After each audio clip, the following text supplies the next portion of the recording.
नमस्कार दोस्तों। The icon series के चौथे एपिसोड में मैं आपका होस्ट चिरायु भट्ट आपका हार्दिक स्वागत करता हूं। आज हमारे साथ शमुबिल बैठे हैं। शमुबिल न्यूजीलैंड के रॉकस्टार इकोनॉमिस्ट हैं।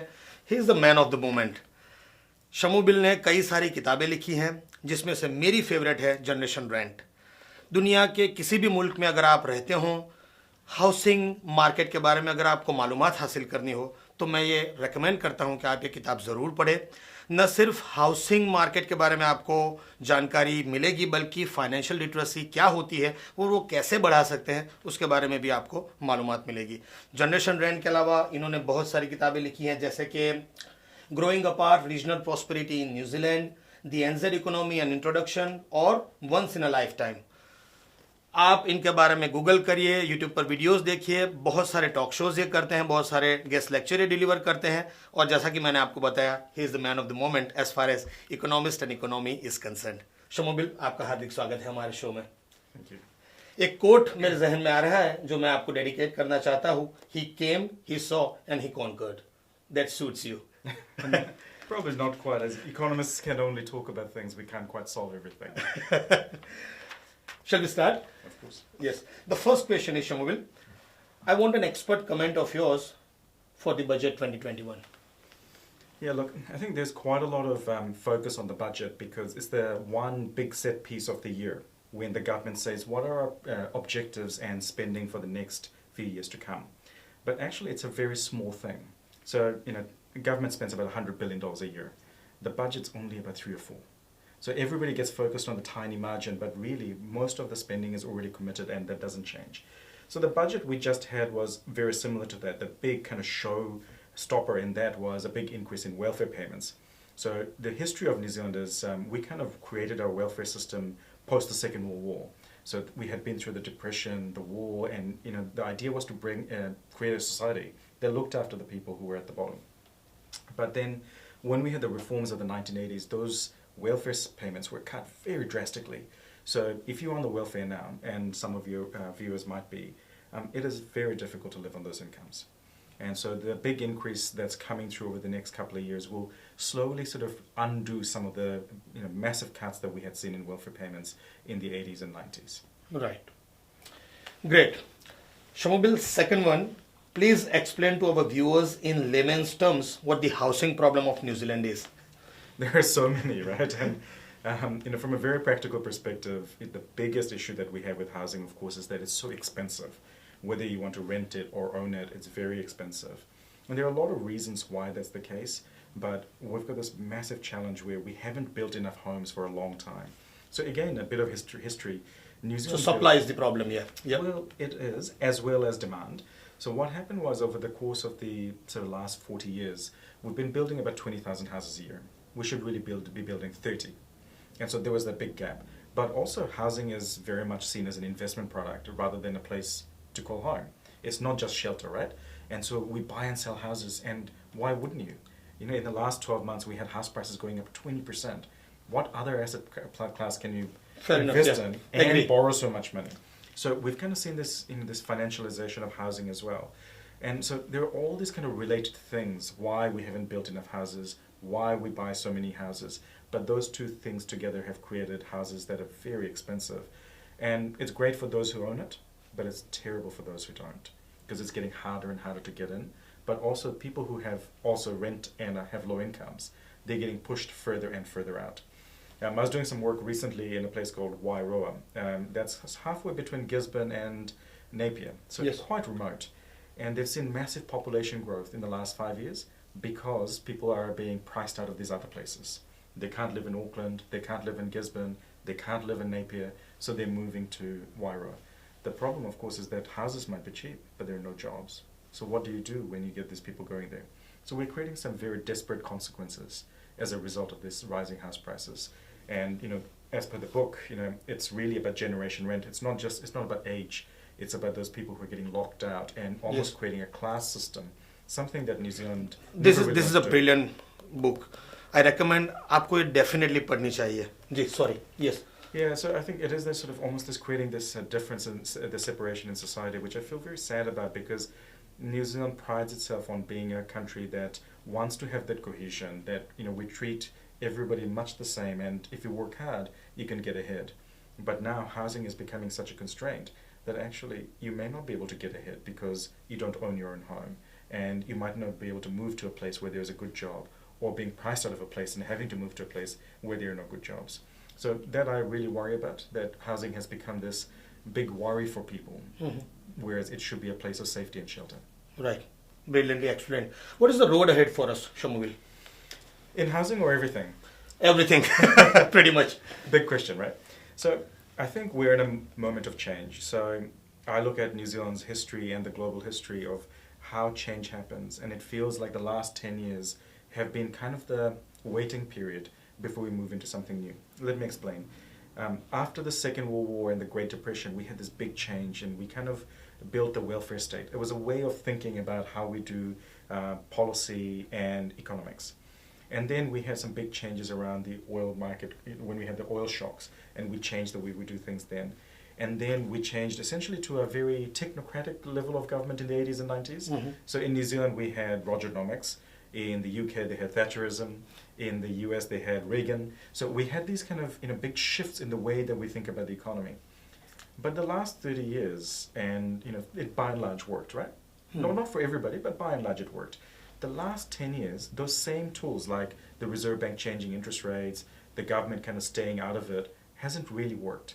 So the last 10 years were weird in that we were expecting more economic growth, we were expecting more inflation, but those things didn't turn up. So something wasn't working. So those tools that we are using to manage the economy have kind of run out of steam. And what we saw through COVID was that actually that new tool is the old tool, which is government. So we're seeing a very interventionist government, a very strong government, whether it's in spending and borrowing or whether it's in regulation. We're going to see government. They want to manage everything, yeah. Well, but also there is no one left. So in the previous 30 years, it was very much the idea of deregulation and cost of capital, so interest rates moving up and down, that managed the economy. But now, I think we're going to go the other way, where it's going to be about more and changing regulation and government spending rather than interest rates. So this is quite a big change, and it's happening around the world. And the reason why I said this is the road ahead is it's uncertain, because it's untested. Governments haven't been this interventionist in decades.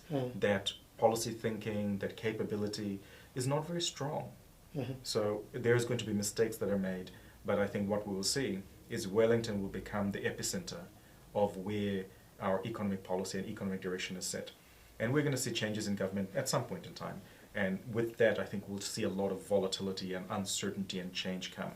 So as economists, normally we like to think about the drivers of the economy as demand and global things, da-di-da. But really, I think the big driver of the next few decades is going to be what happens in the beehive in Wellington. Wow. Right. शमुबिल, आपने अपनी किताब में Switzerland और Germany की बहुत तारीफ की है. You have praised Switzerland model and Germany model a lot in your book. Why is that? Well, part of it's really around the culture around housing. So in New Zealand, if you want to have a place that's safe, a place that you can call home, you have to really own it. That's not true everywhere. And Switzerland and Germany are very good examples of places where you can rent and still have a place pretty much for life. So what it means is that even if you don't have huge amounts of money, because the median house price in Auckland is like $1 million, not everybody can afford $1 million, right? Yes. But it doesn't mean you don't deserve a home. It doesn't mean that you don't deserve stability. It doesn't mean that you can't stay in your community and send your kids to the same school, right? So all those things that we want stability for, which a home should provide, we can also provide it in other ways. And that's why I praise Switzerland and Germany, because after the Second World War, when they had lost huge amounts of housing stock, they essentially rebuilt it and made it essentially rentals that were stable and secure. Wow.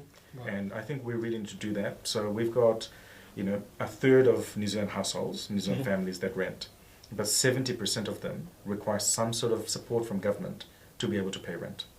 70% of renters. Isn't that an extraordinary number? Yes, it is. But it shows you just how much stress there is.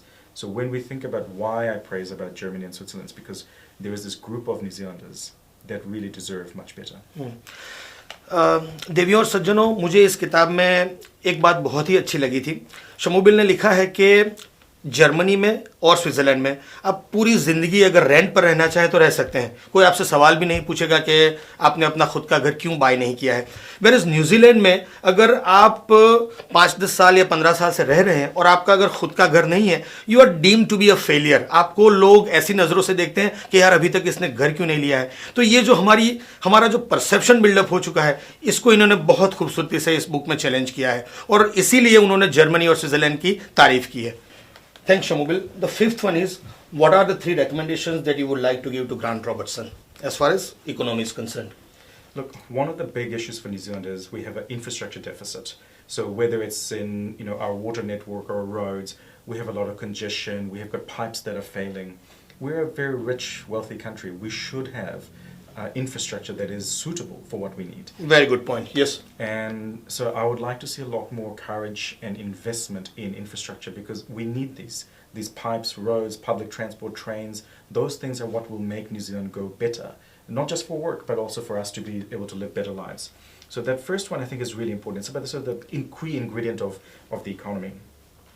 The second one is really around competition, and that's a very geeky economist kind of perspective, right? But it's because we're a very small country, right? I mean, we're a country of 5 million people. In most other places, a village. So when our businesses don't face the same level of tension and pressure to innovate and be smart and really kind of try and get to the bleeding edge, so we need to make sure our regulatory settings force that to happen. And it's easy to say but hard to do. But regulatory settings in New Zealand are not very good when it comes to a competition policy. So it's a very nerdy thing to talk about, but essentially even in places like Australia, their competition policy is better suited to a small economy than ours. We're too hands-off. I think we need to be much more aggressive in ensuring that happens. And the third one was something I was actually talking to Grant Robertson about. We did this debate together at St. Peter's down in Wellington, and it was about housing. And I talk about housing because it's such a key infrastructure for people to live good lives.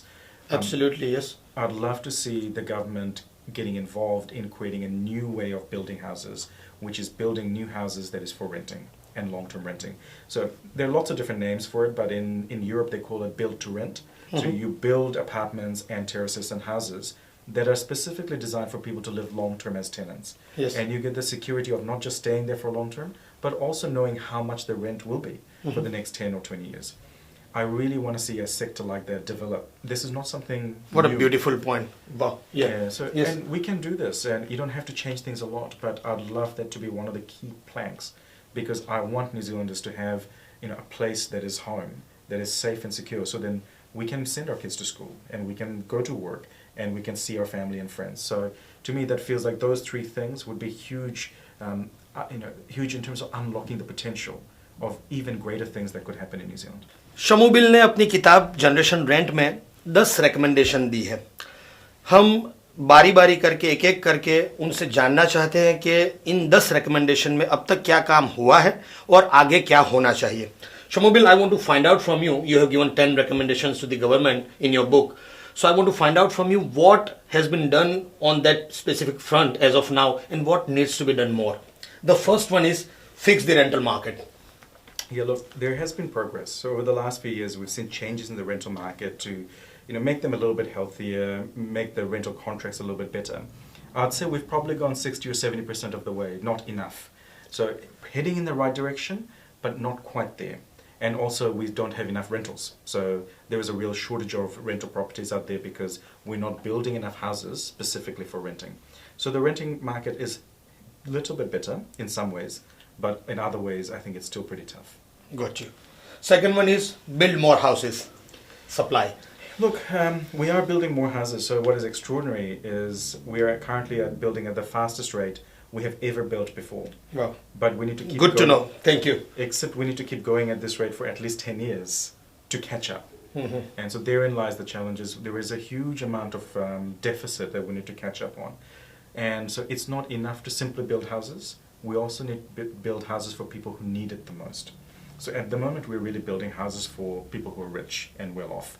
We also need to build houses for people who are vulnerable and poor and who are at the margins of society, and those who are renting, who are also a little bit marginalized. Mm-hmm. So that part of the market is what I think we need to see a change in priority, There's lots of work that's going on to let building and land release happen faster, but I'd like to see more, and I'd like to see more of a target towards that bottom half of the market. Nice. Third one is use monetary and macroprudential policy.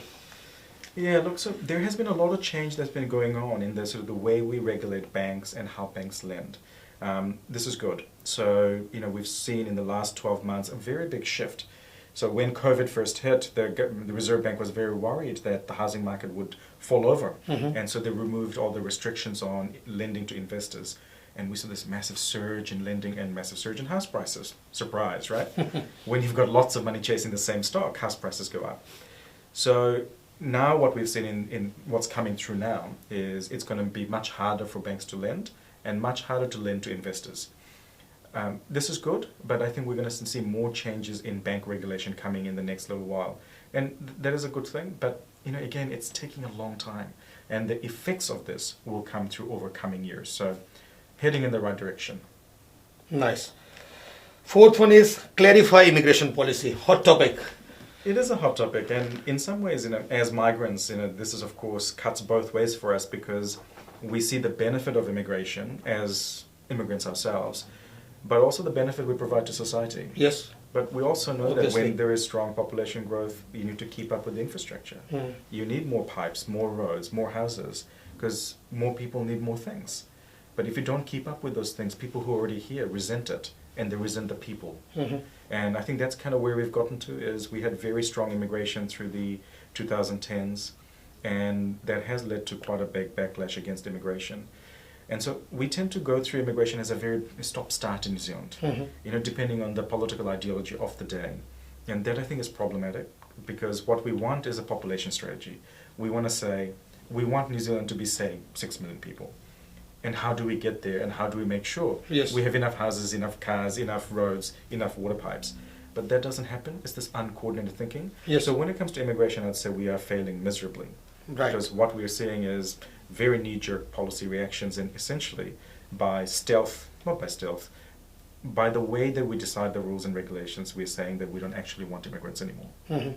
वाह, देखिए शमूबिल ये कहना चाह रहे हैं कि जो political party सत्ता में होती है वो अपने हिसाब से इमिग्रेशन पॉलिसी तय करते हैं, लेकिन मुल्क के पास, किसी भी देश के पास एक सेट टारगेट होना चाहिए कि हम इस दिशा में बढ़ने वाले हैं, हम यहाँ पहुँचना चाहते हैं. फिर कोई भी पार्टी सरकार में आए, वो पॉलिसी नहीं चेंज होनी चाहिए. यहाँ पर क्या हो रहा है कि हर 2 साल बाद एक इश्यू क्रिएट हो जाता है और फिर हमारी थिंकिंग भी तब्दील हो जाती है. ये कहना चाह रहे हैं कि ऐसा एक लॉन्ग टर्म विजन होना चाहिए कि चाहे कोई भी पॉलिटिकल पार्टी हो, हम उस पर स्टिक रहें. Yes Shamubeel, thank you so much. Next one is identify the impact of foreign buyers. Yeah, so that horse has already bolted. So when the Labour Party came into power, they banned foreign buyers in New Zealand, and it had no impact on house prices. So it turns out they weren't that such a big problem, right? So it's ironic because when we were writing the book, there was this fierce debate about, all the Chinese are coming in and buying up all our houses. It's kind of like we have a lot of houses in New Zealand. But, there's quite a lot of racism and emotion that gets into these kinds of things. So once the foreign buyer ban was put in place, what we found was actually they were always a very small part of the market. And we took up maybe 4 or 5% of buyers, but the other 95% were still there. And what we learned, not only through the ban, but over the lockdown period of the last 12 months, is we don't need help from anybody to raise house prices in New Zealand. We can do it by ourselves. Nice. So we clarified it, and I think what we found is that wasn't the big problem. Right. Next one is reduce the easy supply of money for housing. Yeah, so this kind of ties in with the banking regulation I talked about before. Is at the moment, banks are told by regulation that if you lend to houses, it's safer and more profitable. Yes, and you have mentioned this in the book as well, yeah. And so, people can want to vilify banks and say, oh, banks are bad because they're lending for houses. Kind of like, but you told them by your regulatory settings that you should lend to houses. Yes. So why are you surprised that they're doing what you told them to do? So we have rules and regulations now that essentially force banks to lend to houses. So we should not be surprised that they lend to houses. And so we need to change those rules, because I think there is a really big problem. Like in the last 12 months, we saw massive growth in mortgage lending and massive decline in lending to farms and businesses. Yes. Well, what's going to create the jobs and the future prosperity of New Zealand? It's the farms and the businesses. And yet we're buying and selling houses from each other like there is no tomorrow. And we think that's going to make us rich. Yes देवी और सज्जनों, अगर आपको पहला episode याद हो जिसमें professor Gamini Jayasuriya ने स्पेसिफिकली यही पॉइंट रेस किया था, उन्होंने कहा था कि I work every day and those who are not raising one finger for the economy, वो लोग हाउसेस बाय कर रहे हैं और सेल कर रहे हैं, लेकिन मेरे जैसा आदमी जो हर रोज काम कर रहा है, हमारे जैसे आदमियों को, चाहे वो बिजनेस में हो या फिर एंटरप्रेन्योर हो या फिर जॉब कर रहे हो, उन्हें टैक्सेशन में कोई रिबेट मिलनी चाहिए, उन्हें इंसेंटिव मिलना चाहिए। लेकिन यहां पर इंसेंटिव मिल रहा है घर खरीदने वालों को और बेचने वालों को। यही पॉइंट शमूबिल भी रेस कर रहे हैं। Yes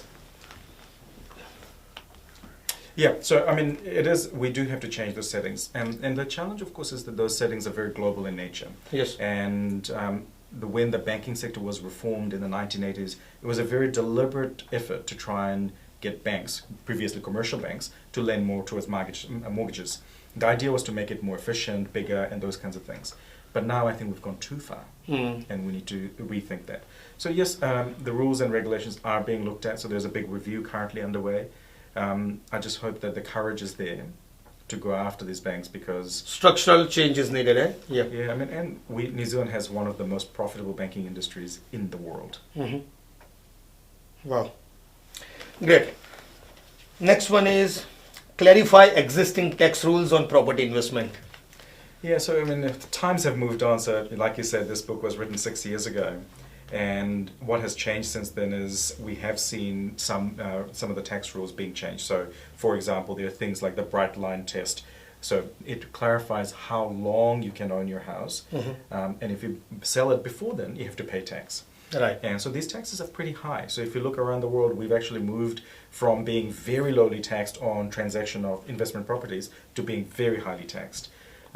We're seeing also changes in the way that investment property taxation works with interest expensing and things like that. So look, I think the tax settings have moved quite a lot. So you are satisfied on that front, yeah? Well, never satisfied. The way that I think about public policy and rules and regulations is that you can never stand still, because you and I together, we should be smart enough to work around the rules and regulations, right? So we'll find ways to work around it. So the work of regulators is never done, because our job, everybody's trying to work around it as much as possible. So there's this great concept in economic history in particular. We talk about the paradox of tranquility. Everybody's got this idea that we're going to get to this tranquil stage when everything will settle. But the economy and society is like entropy. Things are always moving. We're always trying to find ways of finding that little bit of edge, right? And so we are going to always see changes in tax policy, because you know what? We have armies of lawyers and accountants who are trying to find ways of not paying those taxes. Yes. So, no, look, it's never going to stop. But we've done more in the last 6 years than I thought we would. Good to know. Thank you, Shomobile. Next one is provide an alternative to investing in property. Yeah, so this is an important one. And I think, in your first interview, this was one of the conversation you were having, right? So if it's so profitable to invest in housing, you're not going to invest in other things like starting a business or working, because actually, if you manage to be a homeowner, you probably made more money out of your house in the last 5 years than you're going to earn in your lifetime. So there's something wrong with that, right? And so the idea is, how do we make sure that our rules when it comes to capital, like bank lending or raising capital, encourage you to start a business or grow a business? How do we make sure that our taxes are heavier on the income from capital than the income from starting a business or going to work? So it's about finding that new balance in the way that we do things. We haven't seen a big shift when it comes to these alternatives yet. I want to see much greater growth in our financial services sector. I want to see people saving through businesses, through the financial markets.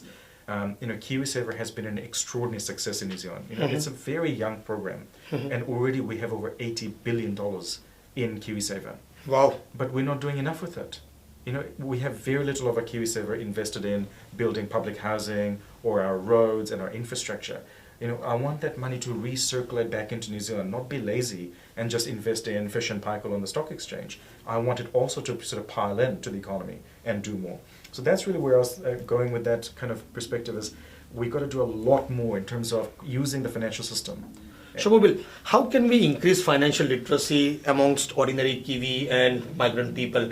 I want to explain to an ordinary person that I may not have a house, but I still have some cash loaded in my account, a car, some fixed deposits, some shares, some Kiwi saver. So how can I explain to them that, see, not owning a house is okay? I mean, Well, for some of us, that is the reality, right? So if we don't own a house, it doesn't mean there is no hope. It means that we need to do more in terms of how we save and how we make our money work for us. I think with financial literacy, there is a lot of fear. With money in general, there's a lot of fear. And it's really about overcoming that fear, because savings and investment is about habit. You know, it's not about stock picking. It's not about selecting anything particular. A lot of it's about making sure you save consistently and you stay in the market for a very long time. And there's enough evidence that shows that trying to pick stocks or trying to pick timing of the market doesn't really work. The people who come out better off in the end are people who save consistently and over a long period of time. There's only one magic source in finance, right? And that's compounding. The longer you're in the market, the more money you make. So I think financial literacy is all about sort of taking the fear away and giving people tools regardless of your resources. And the solutions are different for different people. If you don't have much money, your savings are about emergency savings.